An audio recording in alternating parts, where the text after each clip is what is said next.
Requesting Ajayakumar sir to please unmute and begin the session. Ajayakumar sir, please unmute and begin the session. Thank you, Mr. Anil. Greetings to all.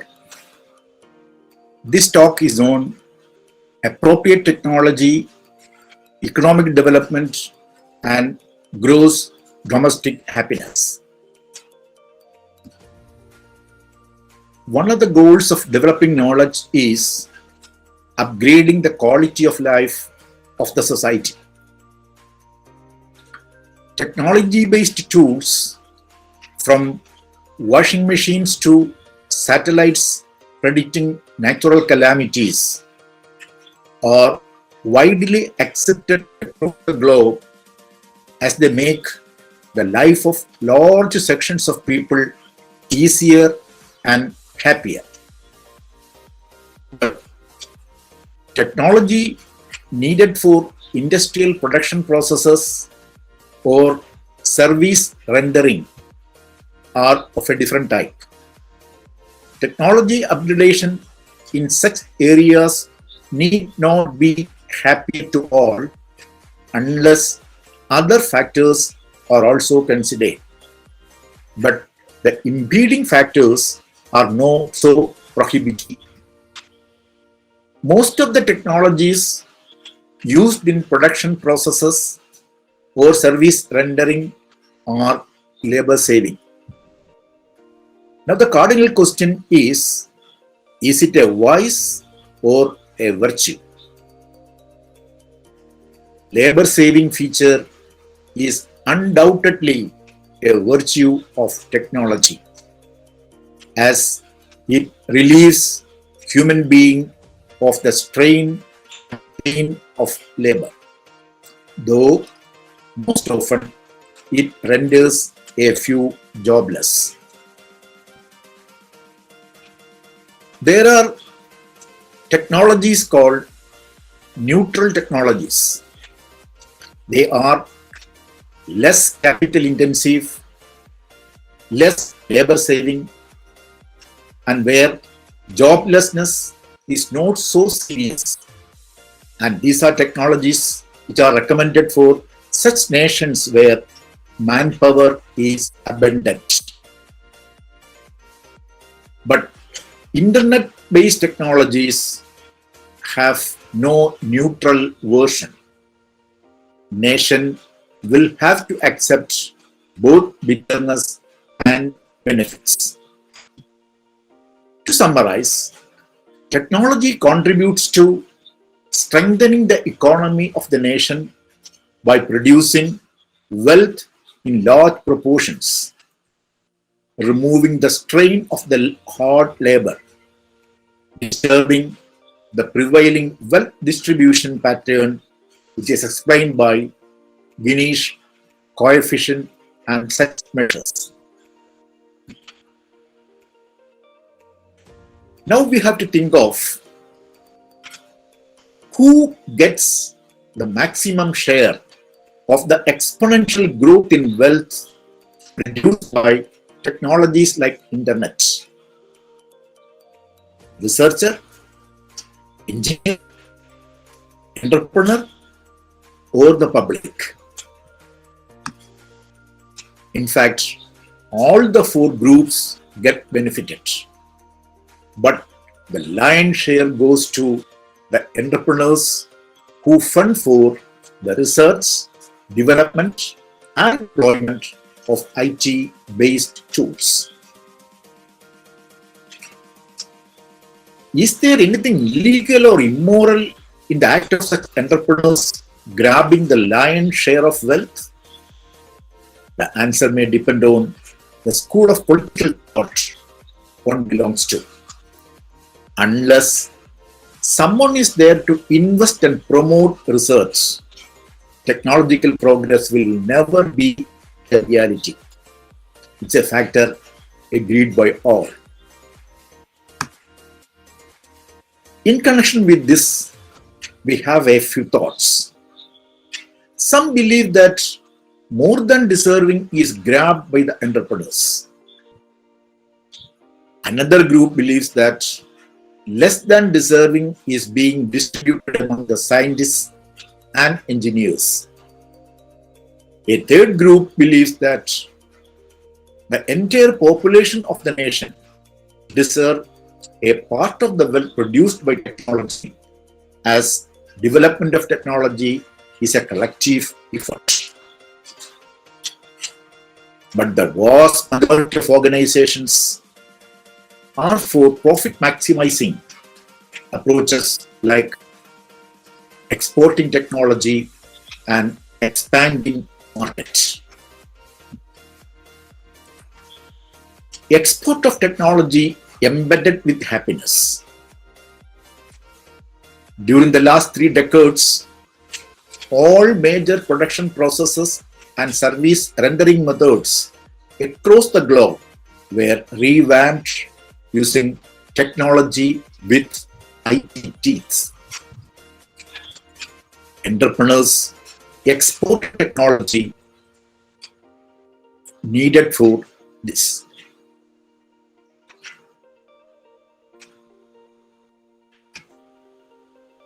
Now we come to another term, FDI, foreign direct investments. FDI was the main vehicle used for exporting technology. 40 years back, nations could import technology alone without any strings attached to it. But now, technology is available only as a package, which involves capital inflow, marketing rights, change in domestic economic policies, etc.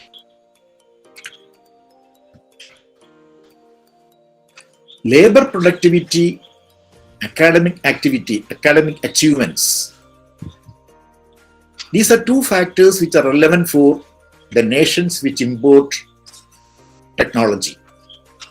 Countries like China, which had already attained high level of labor productivity, could gain competitive edge over other nations using FDI for development. But countries like India, which had already attained good academic standards, could gain from the new job opportunities only.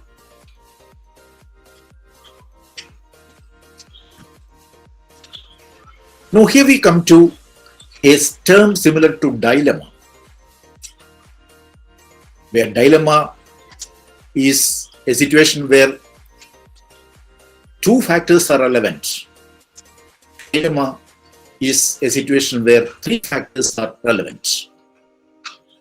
Now these 3 factors are the level of FDI, the changing exchange rate of domestic currency against other international currencies, and the domestic monetary policy, PPP ratio, etc. So these are so interdependent, one influencing the others. So these factors may create a trilemma unless it is closely monitored.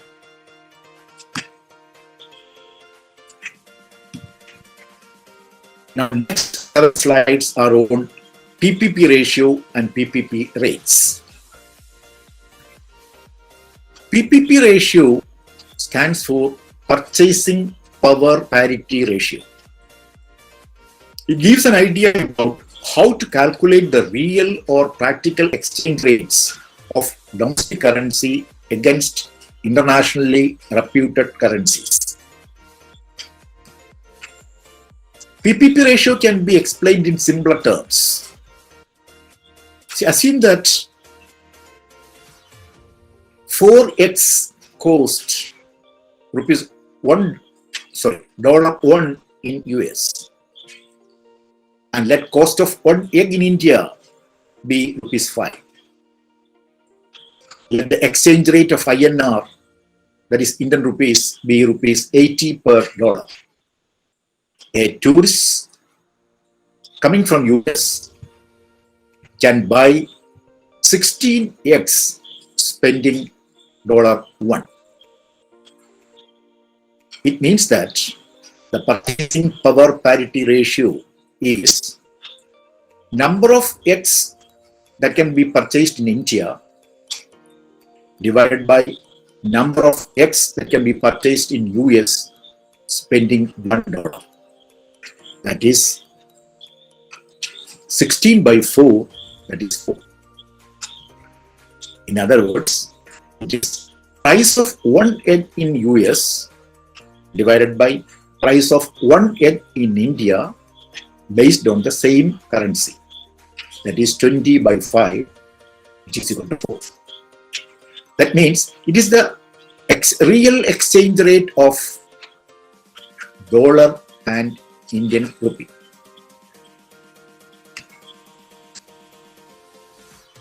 The same can be seen in the remuneration of IT professional also. An IT professional living in US, working for a US firm, he is getting remuneration at the rate of $10,000 per month.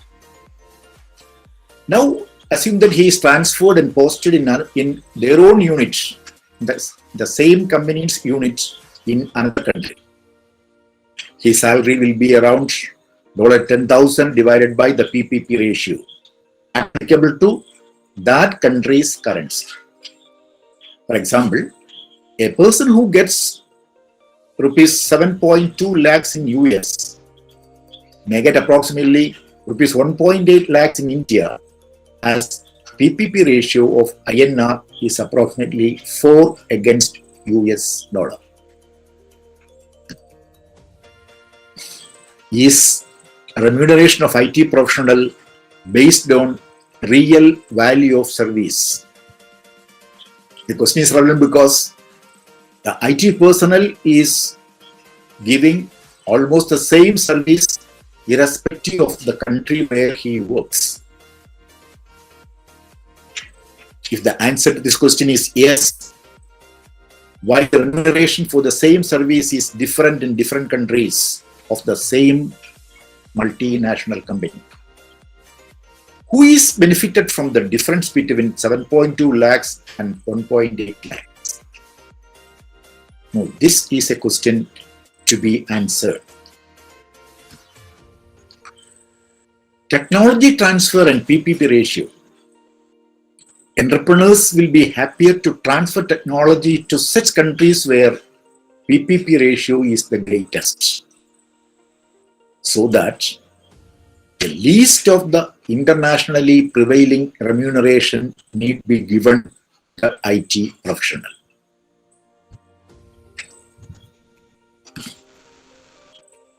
Here we have to consider the words of Dr. Abhijit Banerjee. He is a Nobel laureate and economist of Indian origin. In order to keep this ratio high, that is the ratio of PPP ratio high, either exchange rate should be kept high or domestic prices, including that of agricultural produce, should be kept low. Dr. Abhijit Banerjee and many others are against the second option, that is bringing down domestic prices, including that of agricultural produce. And they are against, economists like Dr. Abhijit Banerjee are against bringing down domestic prices to make this ratio high, that is to make PPP ratio high. Though many heads of nations do not agree to this policy. Now we come to a similar term, PPP rate. In fact, PPP ratio and PPP rates are interrelated. They are so close. PPP rate of a currency is nothing but this exchange rate divided by PPP ratio.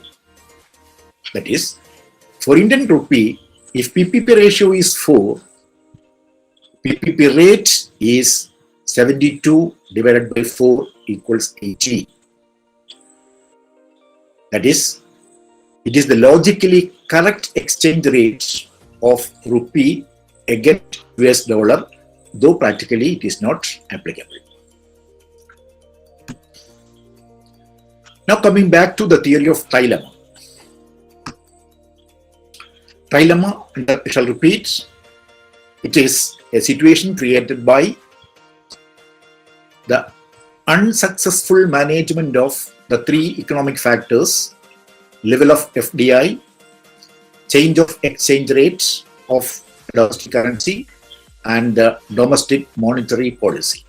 If these three factors are not monitored properly, the nation which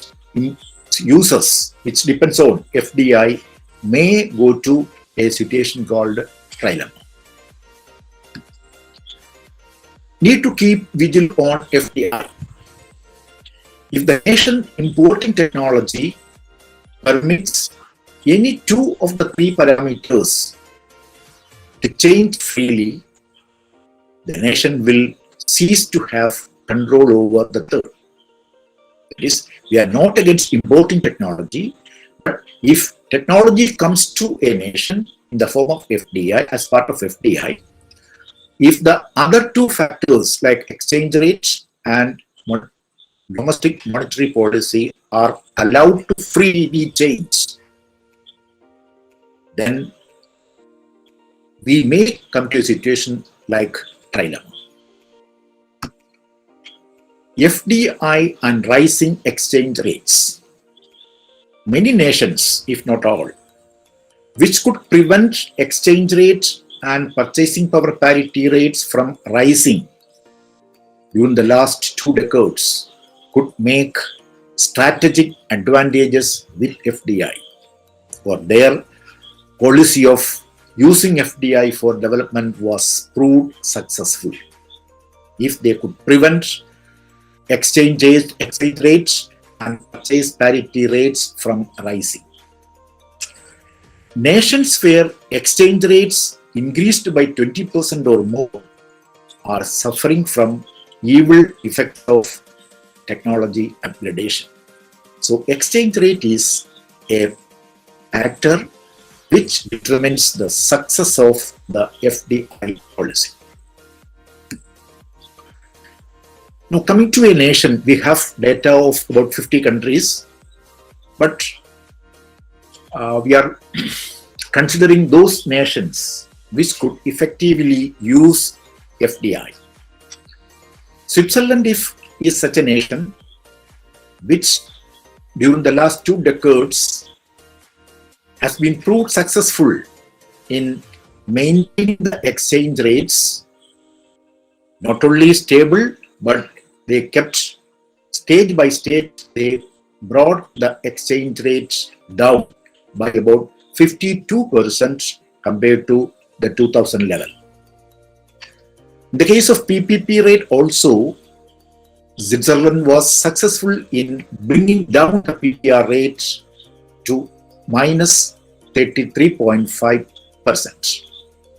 Now because of this and many other reasons, of course, the country has got a clear current account surplus of 10.51% of its GDP in 2018.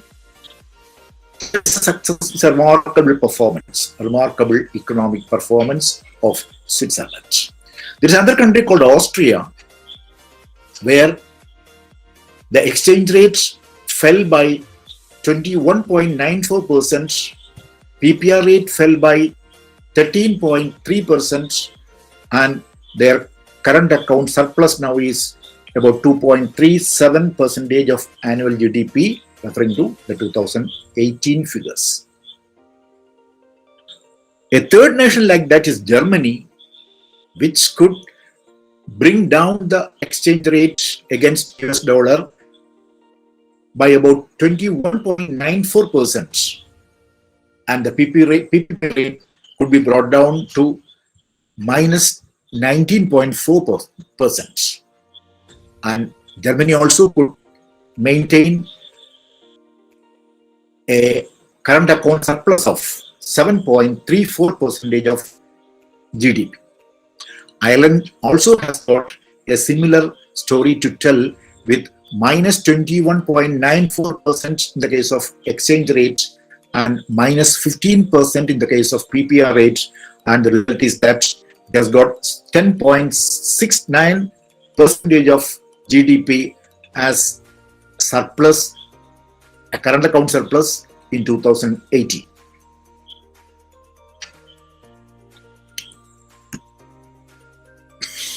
Denmark is another nation which also has got a similar successful story.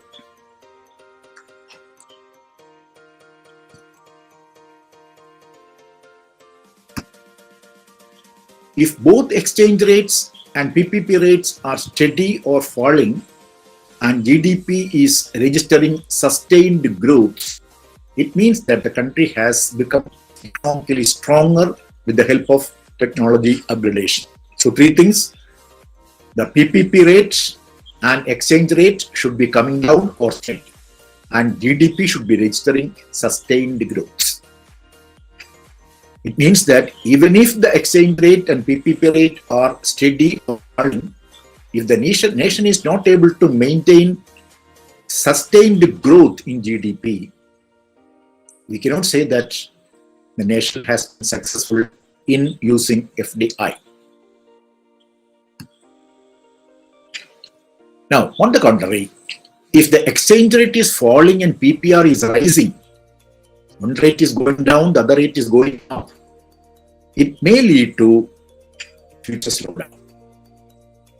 And by keeping the exchange rate down, the country is trying to avoid a danger in future.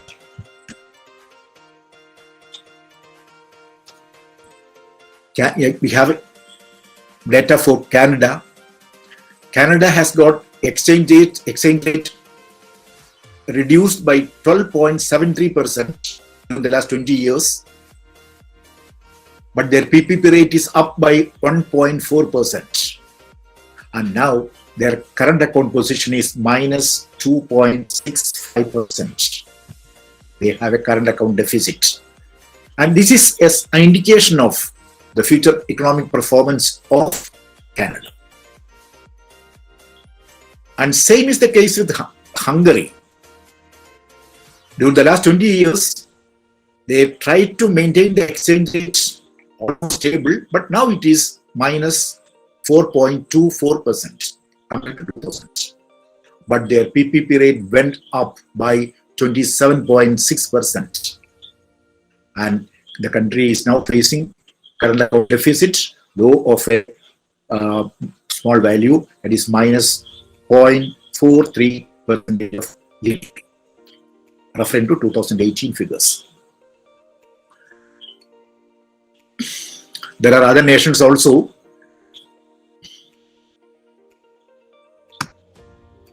Implications of steep rise in both exchange rates and PPP rates. Now, this is a third situation where both exchange rate and PPP rate are rising.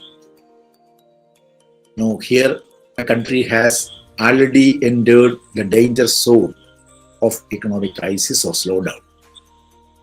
If export of natural resources is not the main contributor to GDP. See, some nations, their GDP, the main contributor to GDP will be exporting of petroleum products or things like that. In that case, they may not be entering a slowdown region or economic crisis, even if the exchange rate and PPP rate are going down. But in other cases, the case of other countries, if both the rates are going down, it means the country has already entered economic crisis or it is going to face economic crisis soon.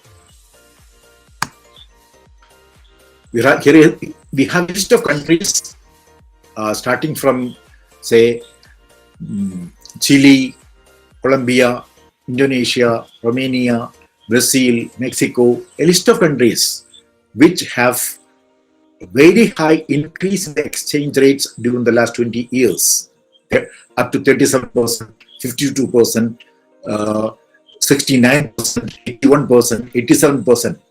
Almost the exchange rate has a big rise. And PPP rate also has increased by percentage as high as 197.4% in the case of Indonesia, 179.1% in the case of Romania, 123.7% in the case of South Africa, and 167.8% in the case of Brazil, etc. Such nations are having very big current account problems in 2000 in recent years, and the data data in respect of 2018 are shown here.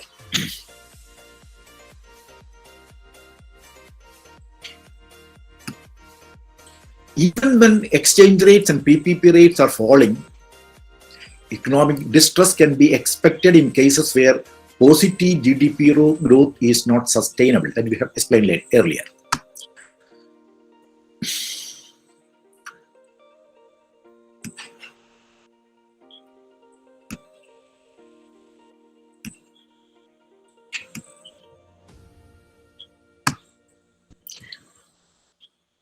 When a nation permits the three parameters to change freely, that is, the capital inflow in the form of FDI, exchange rate, and monetary policy.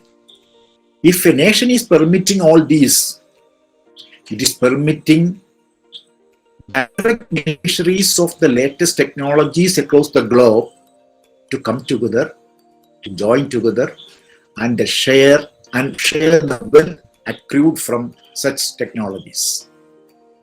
In one of the earlier slides, we discussed about where the lion's share of the benefit goes. The lion's benefit from the application of technology goes to the direct beneficiaries of the latest technologies.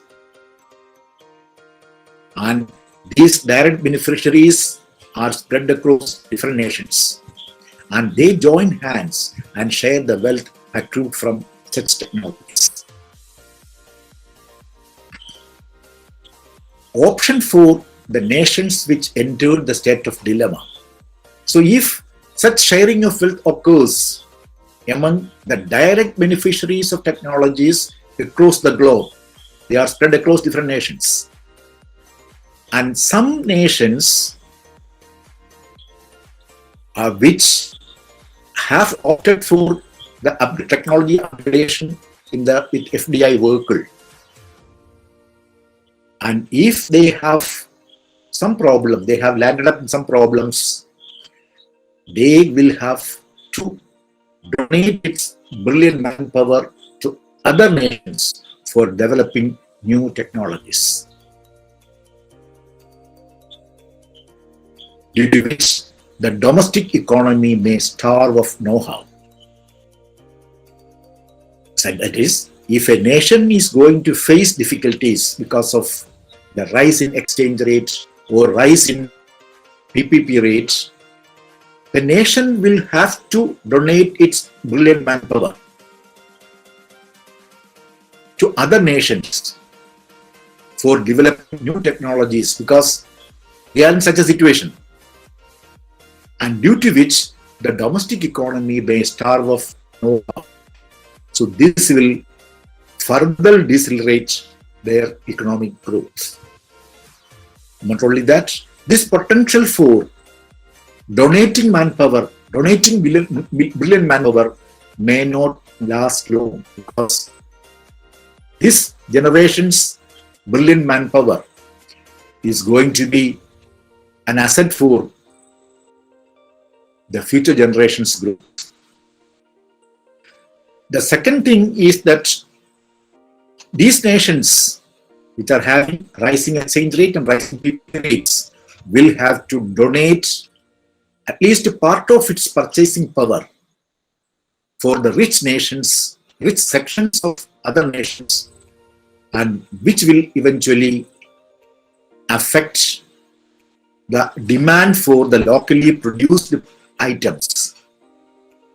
And if the rich of the such nations are going for import products, Their domestic products will have no demand, and this will create employment in the domestic industry, domestic economy. So both these factors, both these options, donating the brilliant manpower and donating the purchasing power of the rich sections of such countries, will be affecting the economy in future. Export of both brilliant manpower and purchasing power of the rich.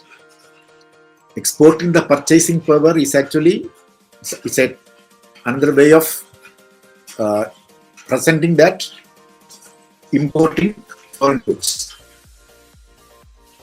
So this exporting of brilliant manpower or exporting the purchasing power of the rich will create joblessness in the local economy, domestic economy, and it will disturb wealth distribution in the exporting economy, and it will make the nation economically weaker in the long run.